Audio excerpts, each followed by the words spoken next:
അപ്പോൾ എല്ലാവർക്കും പുതിയൊരു വീഡിയോയിലേക്ക് സ്വാഗതം. അപ്പം നിങ്ങളെല്ലാവരും എനിക്ക് സപ്പോർട്ട് തരണം, ലൈക്ക് തരണം, പിന്നെന്താ സബ്സ്ക്രൈബ് ചെയ്യണം കേട്ടോ, ഷെയർ ചെയ്യണം. അപ്പോൾ നിങ്ങൾ തരുന്ന സപ്പോർട്ട് കൊണ്ട് ഓരോ വീഡിയോയും ഞാൻ ഇട്ടുകൊണ്ടിരിക്കുന്നത് തരുന്ന സപ്പോർട്ടിനനുസരിച്ച്. അപ്പോൾ തുടർന്ന് നമുക്ക് സപ്പോർട്ട് വേണം. അപ്പോൾ ഇന്ന് സിമ്പിളായിട്ട് ആദ്യമായിട്ട് ഉണ്ടാക്കുന്ന ആളുകൾക്കും എളുപ്പത്തിൽ ഉണ്ടാക്കാൻ പറ്റുന്ന ഒരു നാരങ്ങാച്ചാറിൻ്റെ റെസിപ്പി കേട്ടോ. അപ്പോൾ നമ്മൾ നേരത്തെ തന്നെ ചെറുതായിട്ട് ചെറിയ സ്മൂത്തായിട്ട് നാരങ്ങ ആവിക്കിട്ടിട്ടുണ്ടായിരുന്നു. അപ്പോൾ നമുക്ക് ബാക്കി വീഡിയോയിലേക്ക് പോകാം. കുറേ ദിവസം കഴിയുമ്പോഴേക്കില്ലേ നല്ല ടേസ്റ്റാണ്. നാരങ്ങ കൊണ്ട് അലിഞ്ഞ്. അപ്പം നമ്മുടെ നാട്ടിൻപുറത്തെ നാരങ്ങാച്ചാർ റെഡി. ഉണ്ടാക്കാൻ തുടങ്ങാം. നമുക്ക് നാരങ്ങാച്ചാറിലേക്ക് വേണ്ട ഇൻഗ്രീഡിയൻസ് പറയാം. ഫസ്റ്റ് തന്നെ കടുക്, 1 ടീസ്പൂൺ കടുക്, പിന്നെ വന്നിട്ട് വെളുത്തുള്ളി. ഇത് 2 കോടാണ് കേട്ടോ, 2 കുടം. പിന്നെ അത് ആവശ്യത്തിലേറെ ഉള്ളത് കൊണ്ട് 2-3 ചണ്ട എടുത്തിട്ടുണ്ട്. പിന്നെ നല്ലെണ്ണയാണ്.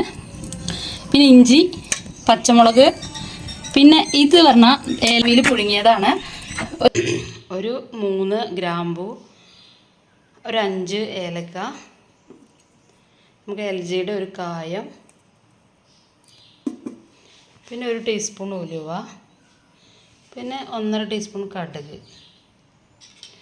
ഈ കൂട്ടിലുള്ള ഇൻഗ്രീഡിയൻസ് പറയാം.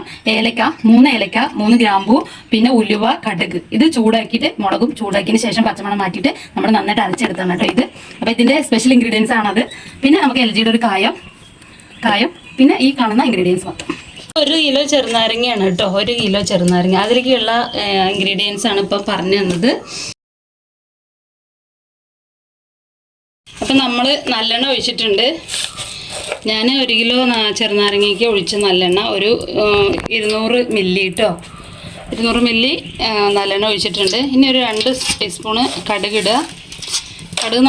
ഇനി വെളുത്തുള്ളി കേട്ടോ, വെളുത്തുള്ളി ഇടാൻ പോണത്.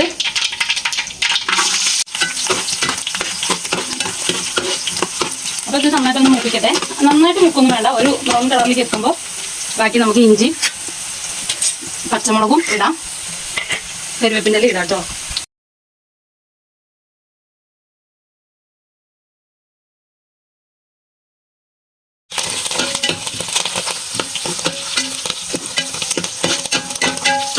അപ്പോൾ ഇഞ്ചിയും പച്ചമുളകും വെളുത്തുള്ളിയും കരുവേപ്പിൻ്റെ ഇലയും നന്നായിട്ട് മൂത്തിട്ടുണ്ട്. ഇനി നമുക്കിതാ നമ്മുടെ സ്പെഷ്യൽ അരവിടാം.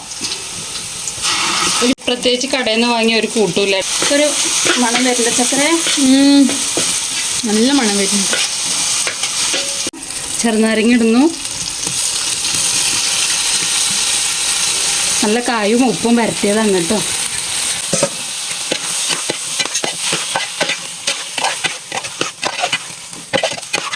ലാസ്റ്റാണ് കേട്ടോ ഒരു ടീസ്പൂൺ കായ ഇടുന്നത്. ആദ്യം ഇട്ടിട്ടുണ്ട് ചെറുനാരങ്ങയിൽ.